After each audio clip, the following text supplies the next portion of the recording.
Good afternoon children. आज मैं आपको विवेकानंद का आगे से पाठ पढ़ाना शुरू कर रही हूँ। जहाँ पर मैंने छोड़ा था उसके आगे से पढ़ाना शुरू कर रही हूँ। आगे लिखा है 11 सितंबर 1893 में शिकागो अमेरिका में विश्व धर्म परिषद में भारत के प्रतिनिधि के रूप में भाग लिया। उन्होंने क्या करा, विवेकानंद ने 11 सितंबर 1893 में शिकागो अमेरिका में जो विश्व धर्म परिषद यानी कि वहाँ पर अन्य धर्मों के लोग आए थे और यहाँ से भारत के प्रतिनिधि के रूप में वो भाग लेने के लिए वहाँ पर गए। वहाँ भारत के धर्म की विशेषता पर प्रकाश डालते हुए कहा और वहाँ पर भारत के धर्म की विशेषता बताते हुए उन्होंने वहाँ पर कहा, भारत का धर्म सभी धर्मों का आदर करता है। और सचमुच ये बात सत्य है कि हमारा देश अनेक धर्मों का देश है और सब एक दूसरे के धर्मों का आदर करते हैं। आगे लिखा है, हमारा धर्म इतना सहिष्णु है कि उसने उत्पीड़ितों और शरणार्थियों को आश्रय प्रदान किया है। यानी कि हमारा धर्म इतना सहनशील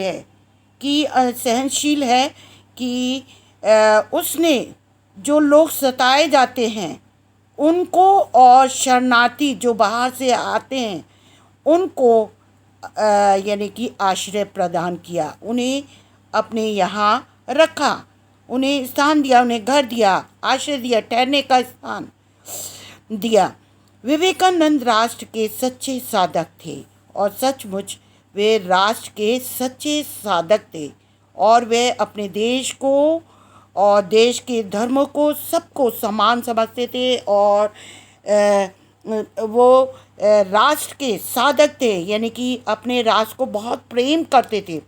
वे सदैव युवाओं को राष्ट्र के नव निर्माण के लिए और उनके उत्थान के लिए प्रेरित करते थे। और वे क्या करते थे, सदैव हमेशा युवाओं को राष्ट्र के नव निर्माण के लिए यानी कि नया निर्माण करने के लिए, नया राष्ट्र निर्माण करने के लिए और उनके उत्थान के लिए प्रेरित करते थे। यानी कि उत्थान मीन्स उन्नति करने के लिए प्रेरित करते थे, उत्साहित करते थे। वे युवाओं को खेल के लिए प्रेरित करते थे और वे खेल के लिए भी जवानों को बोलते थे कि हर जवान को खेलना कूदना चाहिए और खेल में भाग लेना चाहिए, जिससे युवा सदैव स्वस्थ रहे, जिससे युवा क्या रहे, स्वस्थ रहे, जिसमें किसी प्रकार का कोई रोग ना हो और हष्ट पुष्ट रहे और राष्ट्र निर्माण में पूरे मनोयोग से और शक्ति से अपना योगदान दे सके, ताकि वो अपने देश के निर्माण के लिए, देश को आगे बढ़ाने के लिए वो पूरे मन से और अपनी बल से, शक्ति से पूरा योगदान वो राष्ट्र का निर्माण करने के लिए अपना सहयोग दे सके। क्योंकि जब हमारे जवान हष्ट-पुष्ट होंगे और खेलों में भाग लेंगे तो उनका शरीर भी हष्ट-पुष्ट रहेगा, स्वस्थ रहेगा, तभी वो देश के कामों में भाग ले सकते हैं, अपने देश की उन्नति के बारे में सोच सकते हैं। इनका कथन अत्यंत प्रसिद्ध है, उठो जागो, स्वयं जागकर औरों को जगाओ। इनका कथन यानी कि इन्होंने एक प्रसिद्ध इनका कथन है, कहावत है कि इन्होंने जवानों के लिए कहा है, उठो जागो यानी कि जागो, कब जागोगे, और स्वयं जागकर औरों को भी जगाओ, यानी कि जवानों तुम उठो और दूसरों को भी क्या है, जगाओ और राष्ट्र के कामों के लिए और जो अपना देश की उन्नति है उसके बारे में सोचो। अपने मानव जन्म को सफल करो और जो हमें ईश्वर ने मानव जीवन दिया है उसको क्या करो, सफल करो और तब तक नहीं रुको जब तक लक्ष्य प्राप्त ना हो जाए। और अपने जीवन में सफलता प्राप्त करो। कोई भी काम करो तो उसे जोश से करो और पूरा करने की कोशिश करो। ये है कि कोई काम करने में आप हार ना मानो, रुको नहीं। और जो आपका लक्ष्य है, जो आपने सोच रखा है, उसको पूरा करने का प्रयास करो। युवाओं के प्रेरणा स्रोत होने के कारण उनका जन्म दिवस राष्ट्रीय युवा दिवस के रूप में मनाया जाता है। उन्होंने युवाओं को उत्साहित किया, प्रेरित किया, हर एक काम के लिए प्रेरित किया।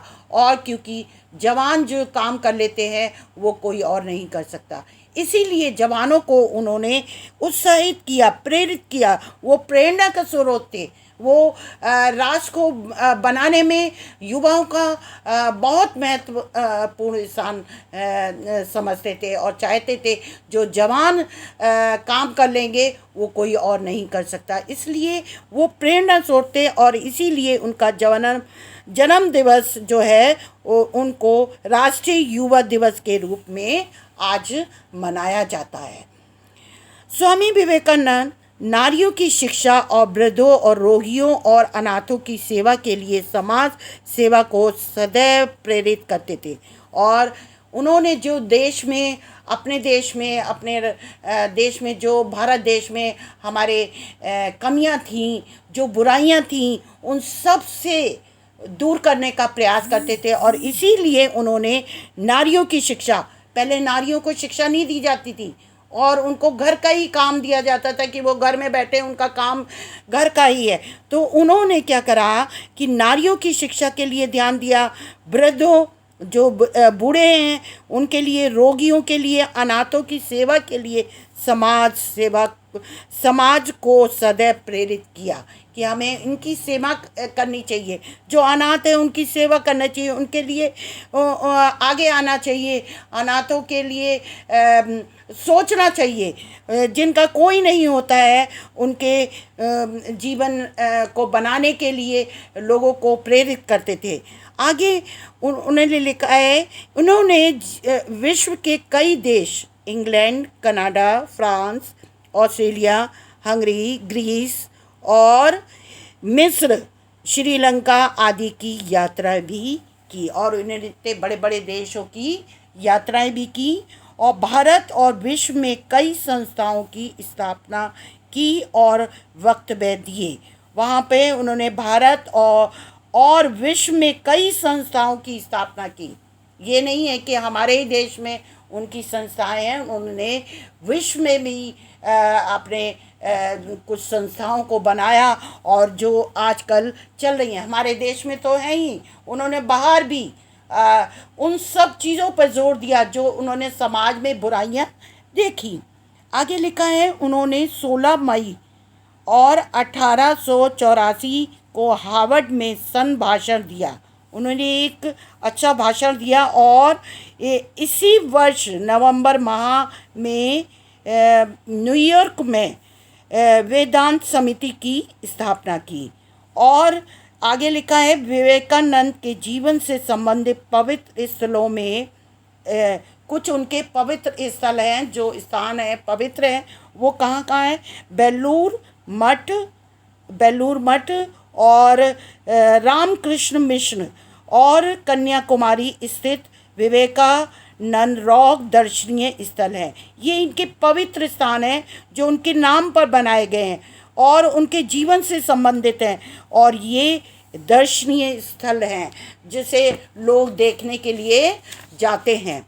आगे लिखा है, कविवर रविन्द्रनाथ टैगोर और महात्मा गांधी जैसे महापुरुषों ने स्वामी विवेकानंद के वचनों का आदर किया। और जब उन्होंने देखा ये रविन्द्रनाथ टैगोर और महात्मा गांधी जैसे महापुरुषों ने विवेकानंद के वचनों का आदर किया, जब उन्होंने देखा कि ये समाज के लिए इतना सोचते हैं और समाज की बुराइयों को दूर करना चाहते हैं, लोगों की सेवा करना चाहते हैं और लोगों को प्रेरित करते हैं कि हमें समाज सेवा करना चाहिए, कहाँ हमारी गलतियां हैं, कहाँ हमारे समाज की बुराइयां, उनको दूर करने के लिए जवानों को भी प्रेरित करते थे और समाज की सेवा करने के लिए लोगों को उत्साहित भी करते थे। और ये सब चीज़ों को यानी कि जो उनके विवेकानंद करते थे, उनके वचनों का रविन्द्रनाथ टैगोर और महात्मा गांधी ने जैसे महापुरुषों ने उनका आदर भी किया। स्वामी विवेकानंद कर्म कांड और रूढ़ियों में विश्वास नहीं करते थे और ना ही इन्हें मानने की बात कहते थे। वो समाज में जो हमारे कर्म कांड की जो बुराइयां थी, रूढ़ियों के जो पुराने ज़माने के लोग थे, जो बुरी बुरी प्रथाएं थी हमारे देश में, उन सब के खिलाफ थे। उन पर वो विश्वास नहीं करते थे और ना ही उन्हें मानने के लिए कहते थे। वे समाज सेवा को ही, मानव सेवा को ही ईश्वर की सेवा मानते थे और वो कहते थे कि मानव सेवा ही क्या है, ईश्वर की सेवा करना है। अगर हम किसी गरीब की मदद करते हैं या हम किसी ऐसे लोगों की मदद करते हैं जिन्हें ज़रूरत है और गरीबों की मदद करते हैं, तो उनका यही कहना था कि वो सेवा जो है ईश्वर की सेवा है। सर्वधर्म समभाव और मानवता का संदेश देने के लिए इस महान राष्ट्र साधक ने 4 जुलाई 1902 को बेलूर में अपनी जीवन लीला पूर्ण कर ली।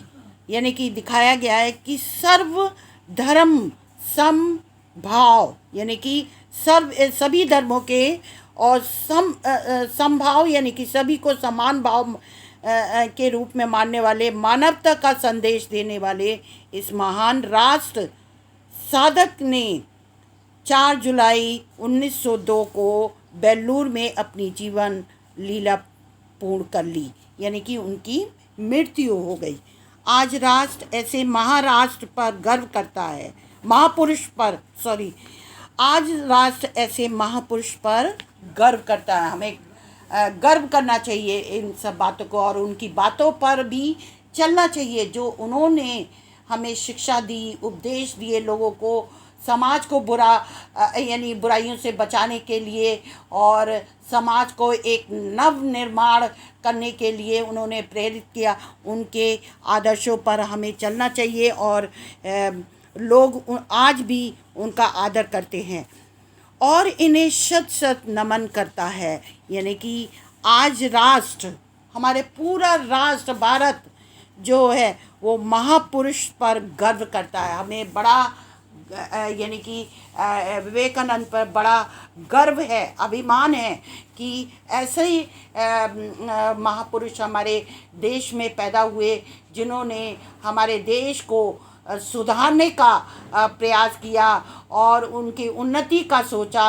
और बुराइयों को दूर करने का। तो ऐसे महापुरुष को शत शत नमन करता है, यानी कि 100 बार नमन करता है। ये चैप्टर फिनिश हो गया है, इसलिए इसको अच्छी तरीके से समझिएगा और जहाँ कोई प्रॉब्लम होती है वहाँ आप पूछ भी सकते हो। तो इसके कठिन शब्द हैं वो मैं आपको दूंगी, कुछ मैं कठिन शब्द इसके दे चुकी हूँ और कुछ और हैं जो मैं इस में आपको कठिन शब्द दूंगी और शब्दत करना पड़ेगा आपको, शब्दत और कठिन शब्द इसको करिएगा और बाकी एक्सरसाइज जो है वो मैं आपको करके दूंगी और आप उसे पूरा करिए। मैं आप लोग से यही अनुरोध करती हूँ कि सब लोग बच्चे काम करते जाएं। इस चैप्टर को फिनिश करने के बाद मैं हिंदी लैंग्वेज का टेस्ट लूँगी और लिटरेचर का मैं आपको डेट दे दूँगी और आपको पेपर बना कर दे दूँगी और आप उस टाइम पर आप पेपर करेंगे और फिर उसको सबमिट करेंगे। जो भी मैंने टेस्ट दूँगी उसको सबमिट करेंगे। तो आप लोगों ने अच्छी तरह समझ लिया होगा और इसको आप करते जाइए, कोई काम छोड़िए नहीं, सबको पढ़ते जाइए और याद करते जाइए। मैं आपका फर्स्ट यूनिट टेस्ट का टेस्ट लूँगी। फर्स्ट यूनिट टेस्ट यानी कि जो आपका सिलेबस दिया है उसी में से मैं हिंदी लैंग्वेज का और हिंदी लिटरेचर का टेस्ट लूँगी। इसलिए आप लोग प्रिपेयर रहिए। ओके, चलिए, सब खुशहाल रहिए और खुश रहिए, आराम से काम करिए। मेरा आप लोग से यही मेरी आप सब के लिए दुआ है कि आप लोग सही रहिए और खुश रहिए, अपना काम करते रहिए और दुआ करिए कि जल्द से जल्द ये बीमारी दूर हो और हम सब एक साथ मिल सकें और फिर से वैसे ही जैसे हम स्कूल में जाकर पढ़ाते थे और आप लोग पढ़ते थे, वैसे ही फिर से सब नॉर्मल हो सके और ये बीमारी दूर हो सके। और हमें यही दुआ करना है कि जल्द से जल्द ये बीमारी दूर हो और सब लोग स्वस्थ रहें। और लास्ट में आप लोग को धन्यवाद, और जो भी सूचना होगी वो आपको पहुंचा दी जाएगी। धन्यवाद।